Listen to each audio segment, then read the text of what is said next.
Hello दोस्तों, आपका अपना यूट्यूब चैनल एडुकेयर पॉइंट में एक बार फिर से स्वागत है। आज हम लोग पढ़ेंगे आर.एस. अग्रवाल के वस्तुनिष्ठ अंकगणित, जिसमें देखेंगे ऑपरेशन ऑन नंबर्स।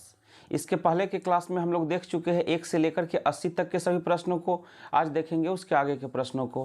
तो यदि आप लोग वीडियो को पहली बार देख रहे हैं तो चैनल को सब्सक्राइब कर ले और बेल आइकन को भी दबा दें, जिससे कि सभी वीडियो का नोटिफिकेशन आप लोगों को मिलता रहे। अब चलिए शुरू करते हैं आज का क्लास और देखते हैं आगे के प्रश्नों को। दो संख्याओं का योग 12 तथा गुणनफल 35 है। इन संख्याओं के व्युत्क्रमों का योगफल क्या होगा? तो यहाँ पर दिया हुआ है कि दो संख्याओं का योग 12 है, तो हम दो संख्या मान लेते हैं। पहला संख्या को मान लेते हैं x और दूसरा को y। तो कहा गया है कि दो संख्याओं का योग 12 है, तो x प्लस वाई बराबर 12। अब आगे कहा गया है कि गुणनफल 35 है, तो दो संख्या है x तथा y, दोनों का गुणनफल कितना हो जाएगा xy। तो xy बराबर कितना होगा 35। अब पूछा गया है कि संख्याओं के व्युत्क्रमों का योगफल क्या होगा? तो x का व्युत्क्रम होगा 1/x और y का व्युत्क्रम होगा 1/y, और दोनों का योग पूछा गया है। तो अब हम यहाँ पर क्या करेंगे, x और y का एलसीएम ले लेंगे। x y का एलसीएम हो जाएगा xy, x से x को कैंसिल करेंगे तो क्या बचेगा y। अब प्लस y से y को कैंसिल करेंगे तो x, तो y प्लस x या x प्लस y एक ही होता है। तो x प्लस y का मान कितना है 12 और xy का मान कितना है 35। तो व्युत्क्रमों का योग कितना हो जाएगा 12/35, यानी कि इसका सही आंसर हो जाएगा ऑप्शन ए। अब चलिए देखते हैं अगला क्वेश्चन। 52 का 3/4 99 के 2/3 से कितना कम है?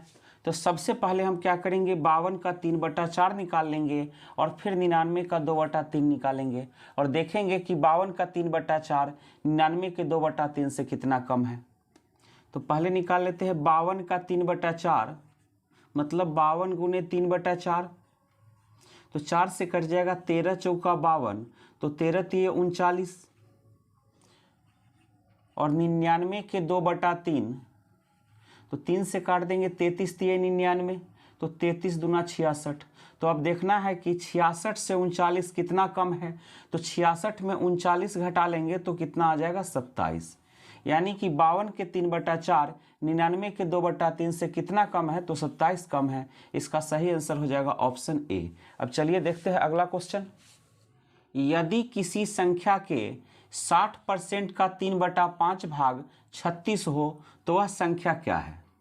तो पूछा गया है कि किसी संख्या का 60% का 3/5 भाग कितना है 36 है, तो वह संख्या क्या है? तो संख्या को हम मान लेते हैं x। तो x का 60%, तो x गुने 60/100, 60% का मतलब हुआ 60/100 का 3/5, तो गुने 3/5 बराबर किसका है 36 का।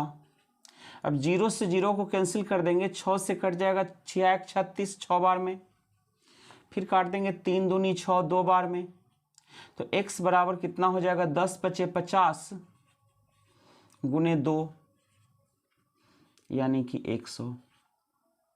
तो इसका सही आंसर हो जाएगा ऑप्शन बी, यानी कि 100 के 60% का 3/5 भाग कितना होगा 36। अब चलिए देखते हैं अगला क्वेश्चन। किसी धनात्मक प्रॉपर फ्रैक्शन भिन्न तथा उसके व्युत्क्रम का अंतर 9/20 है, वह भिन्न क्या है? तो सबसे पहले हम लोग देखेंगे कि प्रॉपर फ्रैक्शन होता क्या है। तो जिस भिन्न का अंश छोटा तथा हर बड़ा हो उसे क्या कहते हैं प्रॉपर फ्रैक्शन। तो यहाँ पर अंश छोटा और हर बड़ा है, तो ये भी प्रॉपर फ्रैक्शन है। 3/10 भी प्रॉपर फ्रैक्शन है, 4/5 भी प्रॉपर फ्रैक्शन है, और 5/4 यहाँ पर अंश बड़ा है और हर छोटा है, तो यह प्रॉपर फ्रैक्शन नहीं है। अब इसको हम बारी बारी से चेक करेंगे कि किसके व्युत्क्रम का अंतर 9/20 है।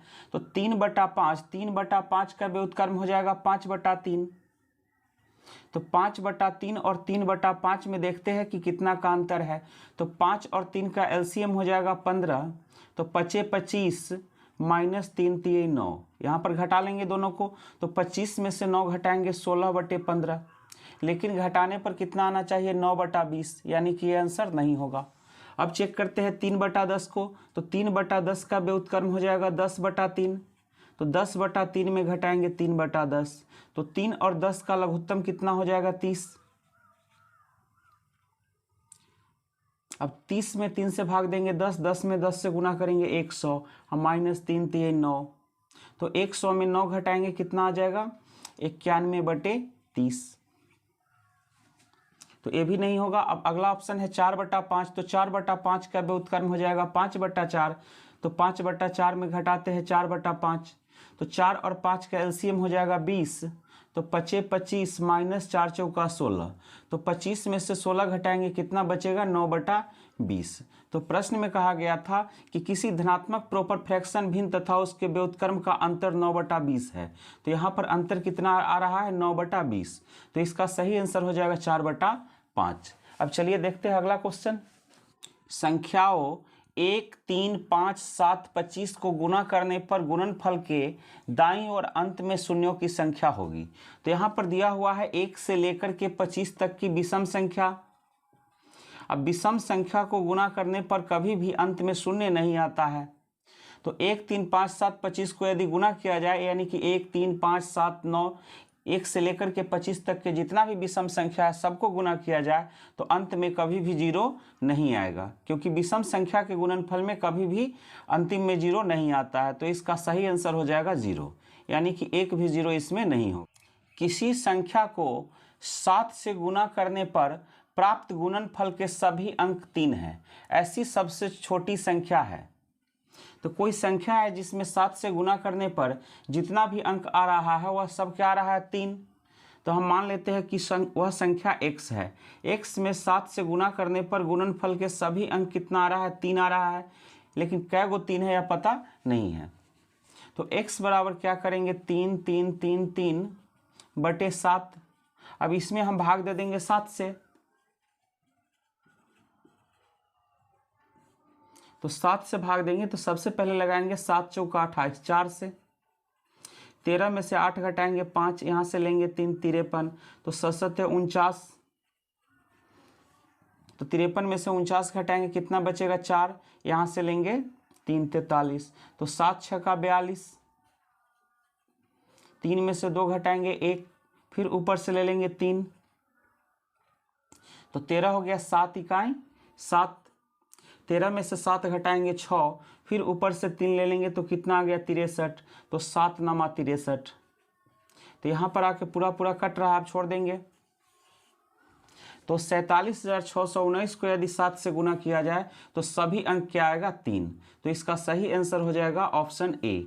अब चलिए देखते हैं अगला क्वेश्चन। संख्याओं 2272 तथा 875 को एक 3 अंकों की संख्या n से भाग देने पर बराबर शेषफल प्राप्त होता है। यानी कि n एक ऐसा 3 अंकों की संख्या है जिससे यदि 1272 में भाग देते हैं तो उतना ही शेष बचता है जितना 875 में भाग देने पर बचता है। तो पूछा गया है कि n के अंकों का योग कितना होगा। तो यहाँ पर 1272 में भाग देने पर जितना शेष बचता है उतना ही 875 में भाग देने पर बचता है। तो ऐसा प्रश्न में क्या करेंगे, दोनों संख्या को पहले घटा लेंगे। 2272 में से घटा लेंगे 875, तो यहाँ पर बचेगा कितना 1397। 1397 दोनों का अंतर कितना आ रहा है 1397, तो 1397 n से पूरा पूरा विभाजित होगा। तो हम क्या करेंगे 1397 का गुणनखंड निकालेंगे।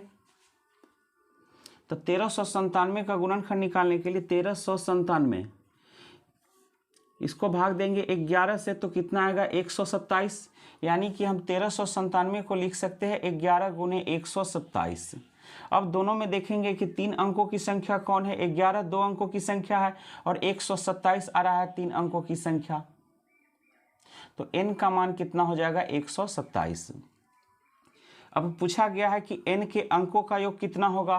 तो n में अंक कितना है 1 2 और 7, तो तीनों को जोड़ लेंगे 1 जोड़ 2 जोड़ 7, तो 7 2 9 और 1 10। तो n के अंकों का योग कितना हो जाएगा 10। तो इसका सही आंसर हो जाएगा ऑप्शन ए। अब चलिए देखते हैं अगला क्वेश्चन। 2 क्रमागत समपूर्णांक के वर्गों का अंतर निम्नलिखित में से किस संख्या से पूर्णतः विभक्त होगी। तो यहाँ पर हम ले लेते हैं दो क्रमागत समपूर्णांक। पहला समपूर्णांक ले लेते हैं x, तो दूसरा हो जाएगा x+2।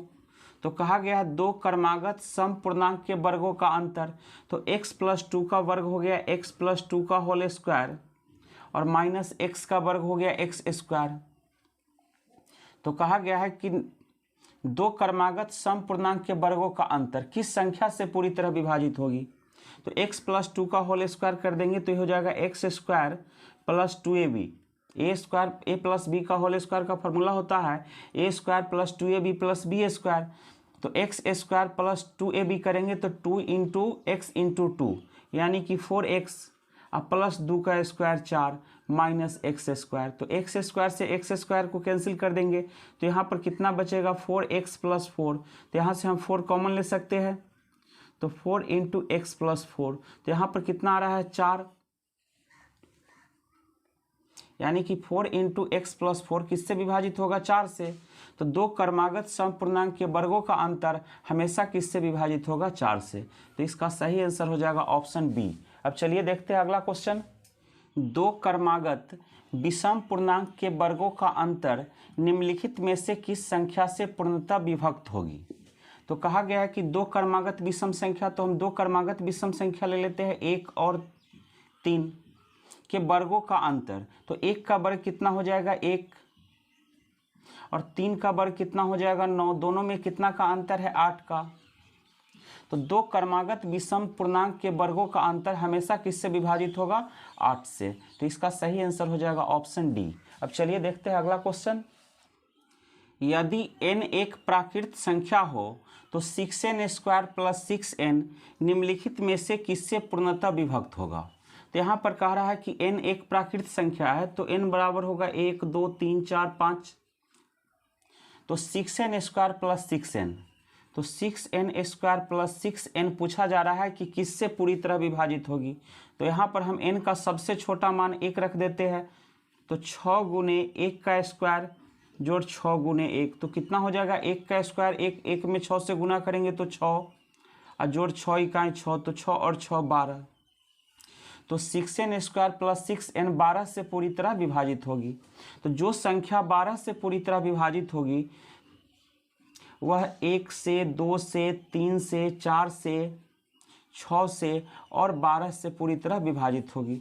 जो संख्या 12 से पूरी तरह विभाजित होगी वह किस किस से विभाजित होगी। तो देखेंगे कि 12 किस किस से विभाजित हो रहा है। तो 12 1 से विभाजित हो रहा है, 2 से 3 से 4 से और 6 से विभाजित हो रहा है। तो जो संख्या 12 से विभाजित हो रहा है वह इन सभी संख्याओं से भी विभाजित होगा। तो यहाँ प्रश्न में दिया गया केवल 6 से, 6 तथा 12 दोनों से, केवल 12 से, केवल 18 से। तो इसका सही आंसर हो जाएगा 6 तथा 12 दोनों से। तो इसका सही आंसर हो जाएगा ऑप्शन बी। तो दोस्तों आज का क्लास हम यहीं पर समाप्त करते हैं। अगले क्लास में देखेंगे इसके आगे के प्रश्नों को। तब तक के लिए धन्यवाद।